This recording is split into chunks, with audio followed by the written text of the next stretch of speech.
Hi, this is Trisha from Fangirls Going Rogue. Omega has this incredible ability to hope for the best from people or situations. What do you think the audience can learn from her optimism?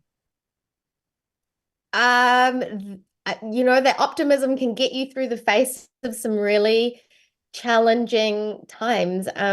Season three is a really is a big one for Amiga. She suddenly is hit with the realization that she might be the cause for why the Bad Batch is constantly in peril, and that weighs pretty heavy.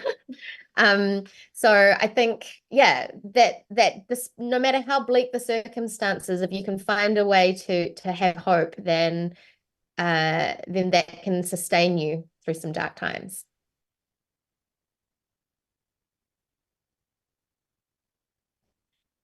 Sorry about that. Our next one is going to be Dan from Coffee with Kenobi. Thank you, Dan. Oh, yes. Thank you so much. It's an absolute pleasure to speak with you. Omega is a total beacon of joy and hope for so many of us, and I want to thank you for that. Now, when you think about her journey, especially in this season, what do you think the most important thing for her to learn has been as her character in the series has progressed? Um, it's kind of it's tricky. Lots of things, but like for this season, I would say sort of self-confidence. Season two was so much about like learning skills from all of the different brothers, but now there's a big chunk of the season where she's literally alone, or at least separated from most of the people she's relied on in the past. So it's this self-reliance that brings about a self-confidence that kind of sees her through the season. Thank you, Dan. Our next one is Mark coming from Fanta Tracks. Hello. Omega's grown a lot, but how has she changed for you in the time that you've played her? How has she changed for me? You mean as like how my relationship to her, or Y- like in a more physical portrayal kind of Yeah, sense? you started off with a kid. You've got now a much more mature, weathered. She's learned a lot and grown a lot. How has that changed for you in terms of the performance? Yeah. And you know what? The writers have done a beautiful job of keeping the growth consistent. So really for me, my job's so easy because these scripts come fully formed, and because we are shooting them chronologically, which sometimes doesn't happen when you're doing live action, I'm building off of the last episode that I've dropped anyway. So my knowledge is up to date with Omegas, and I just rely on the sort of detail in the script. Um, yeah, if that makes sense. Thank you, Mark. Our next one is Keith and Kerwin. Hi there. Hi, this is Keith and Kerwin from Father Son Galaxy. Hey guys, nice to see you again. Good Nice to to see see you you. again too. So, the series has allowed Omega to develop relationships with all of her brothers. What has she learned from each one?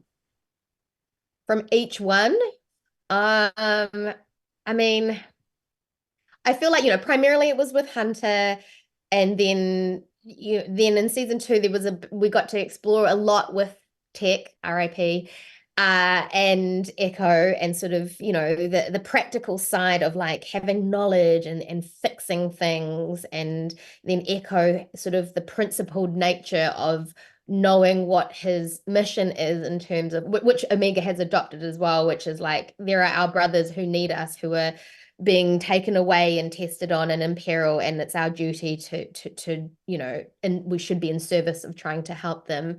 And then this last season is, I'm so excited that Omega is reunited with Crosshair because she challenges him, and in some ways I think Crosshair has something to learn from her in this season. um and their roles are reversed in some ways. Omega becomes a caretaker and someone with wisdom, both to Crosshair as an individual with what he's going through with his sort of trauma and PTSD, and also the reintegration of like relationships after a fracture, bringing Crosshair back in, and what forgiveness and real love in the face of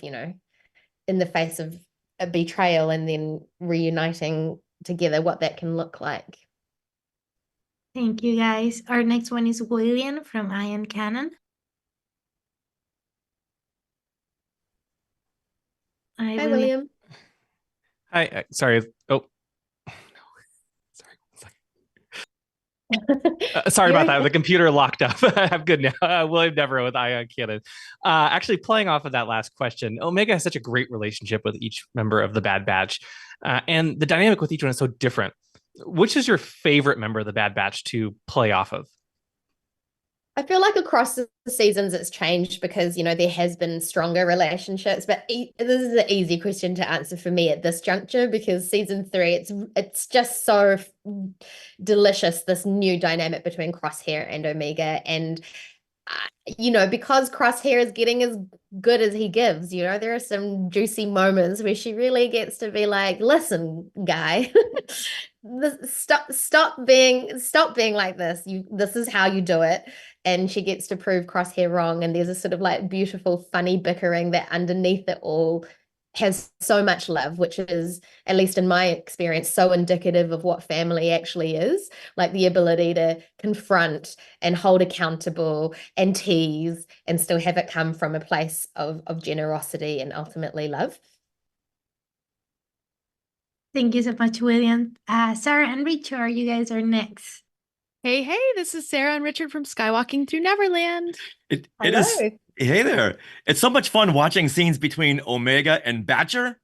Do you get to record scenes with D. Bradley Baker as he's performing Batcher? And how much fun is that? I mean, this is wild and obviously well known at this point. Dee is just such a vocal magician, and he absolutely leapt at the chance to play Batcher. And, you know, with Dee, there's never any. I would be reading the script, and there are moments where it calls for Batcher to be expressive, and it would just be this like long sort of diatribe of moment, and I'd be like, "Is that nope, let's go." Okay, it's Dee just brings so much color to it, which was really essential, being that you're right, Omega has this deep connection to a non-speaking character. But yeah, watching Dee utilize that amazing skill of his is never ever gonna bore me. It's just incredible. Thank you so much. Alex, you are next from Star Wars. Hi, this is Alex from Star Wars Explained. One of my favorite Omega character traits is how she will mimic the mannerisms of the people that she looks up to, like Hunter or Fee. If you could pick any Star Wars character for her to hang out with and mimic, who would you like to see?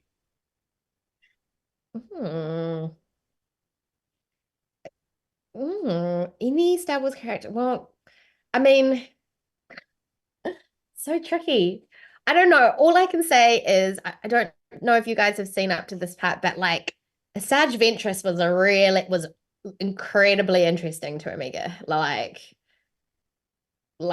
you know, she's come across formidable female figures, but I think that one in particular really sort of took Omega. She had to take a step back, and sort of there was this sort of fear and respect and like intrigue. So maybe her. Thank you so much, Alex. Our next one is George. Over the course of 3 seasons, Omega has kind of won everyone's hearts over. There's some beautiful moments, some intimate ones, some epic ones. I'm wondering if there's a particular Omega moment or even episode that really stands out to you across your 3 seasons of work.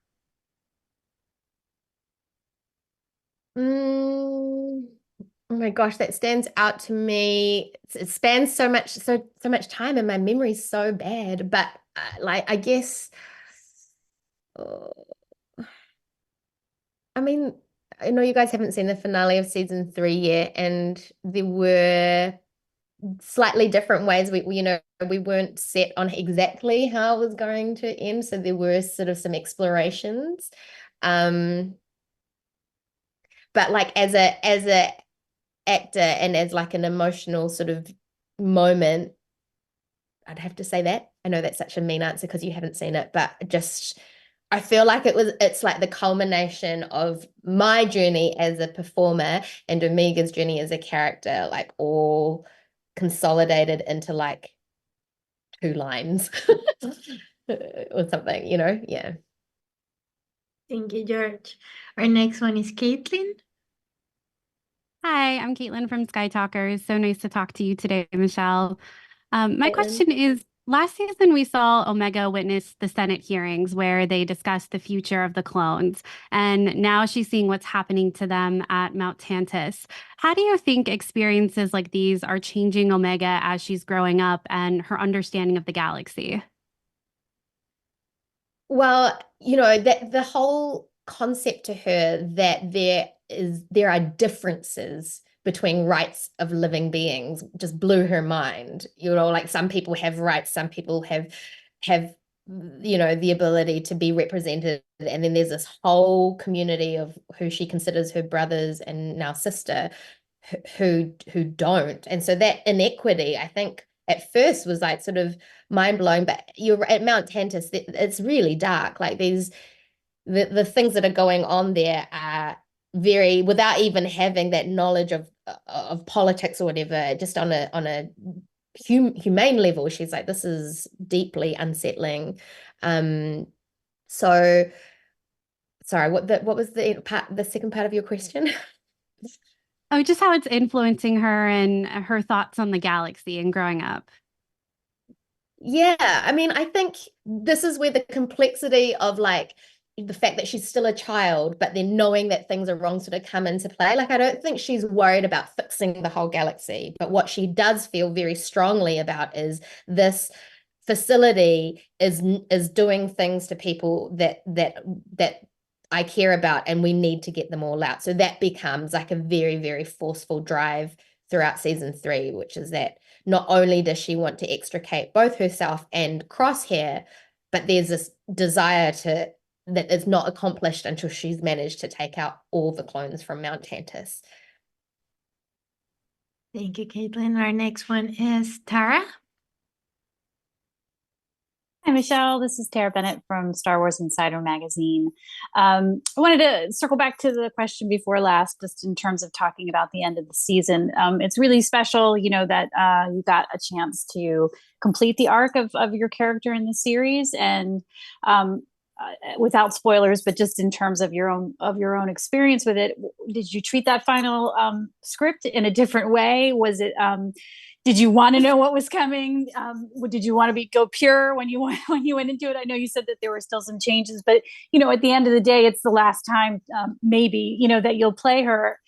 So it's just interesting to see how you kind of treated it, and then if you wanted to be surprised as you read it. I mean, we knew this was going to be the final season, and it was with great trepidation when I received the last script that I opened it up. And, I will admit, it wasn't like I was reading it while I was eating lunch. Like, I had to prepare myself emotionally before opening up the document, because yeah, it is really sentimental, and I was sad. I'm grateful for the journey, but the fact that it had to end after 3 was surprising and shocking, but also I think that the writers have done a beautiful job. I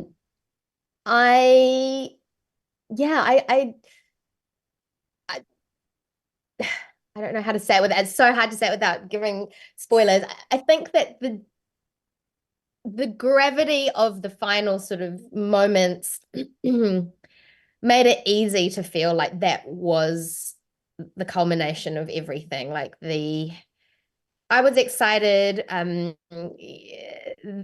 one sort of exploration, because Omega was sort of set up with the possibility of a very large future, perhaps, and then it changed from there. So then I had to park that expectation about where Omega would end up to one side and go with the new idea, which was a little bit bittersweet. But I also was able to see some of the previs because the last 2 episodes took a little bit longer to put together, and that was actually really awesome to see the visualization of those final moments, and that that sort of brought the whole experience together for me.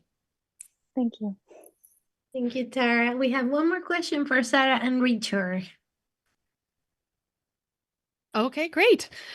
So basically, Omega is in the first part of the season, she's captive. And before that, she was free with the Bad Batch. Is there anything you did different with like your prep or your voice acting to display those differences?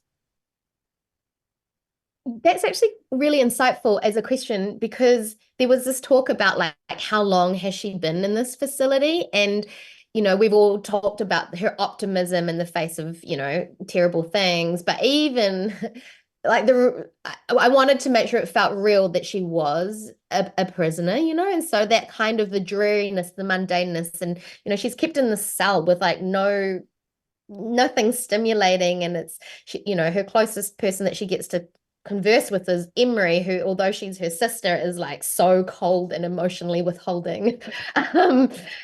So yeah, in terms of performance, it's like having a physical toll of mundaneness adds a bit of like weight, or it does change your vocal quality, and I did think a lot about that.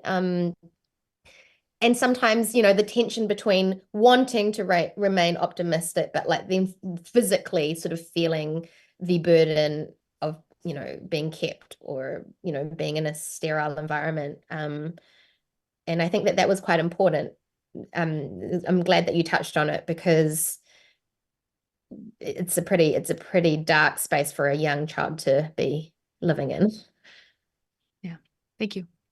Thank you, guys. We have one more for Alex.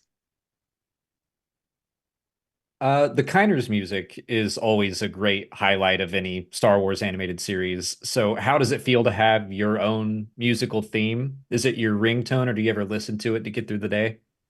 The Bad Batch theme song, you mean? Or Omega's motif, but either. I'm like, what's Omega's Omega's motif? Is there a motif for her that always comes up when she appears? I haven't clued on to that. Not every time, but there's definitely some recognizable notes. I mean, listen, I think the composers of the Bad Batch just are like the secret weapon, because I don't get to see that. I get to obviously be there for the vocal performance, and then when I do pickups, I get to see some of the visuals. Some of them are fairly early in the stages, but I only get to like hear the composition once I view with the public when the series goes live. So it always blows my mind how much extra emotional heft. I was like, wow, these composers are making me look good. But for me, that I don't know the proper word, but the sound of like when the Bad Batch logo comes out is just, yeah, I have such strong emotional correlation of like feeling absolute gratefulness when I hear that, because I still can't believe I get to be a part of your family.